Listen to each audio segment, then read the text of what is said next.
მოდი ჩვენთან, მარტივად გასწავლი ქართულს. გამარჯობა ჩემო ძვირფასო. დღეს გავიცნობთ ჯილასოს.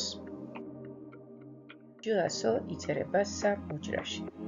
მისი პირველი ნაწილი იწერება ასევე სამ უჯრაში. იწყება ზედა უჯრის პირველი წერტილიდან და მთავრდება ქვედა უჯრის მეორე წერტილთან. ქვედა უჯრაში მეორე წერტილიდან მეხუთეს ჩათვლით შემოავლე რკალი.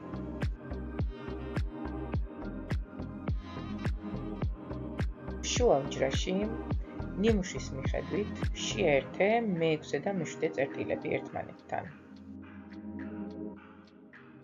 როგორი დახვეწილია ჩვენი ჯილასო? ის ერთადერთია ქართულ ამბატში, რომლის ნაბეჭდი და ხელნაწერი ვერსიები ასე განსხვავდებიან ერთმანეთისაგან.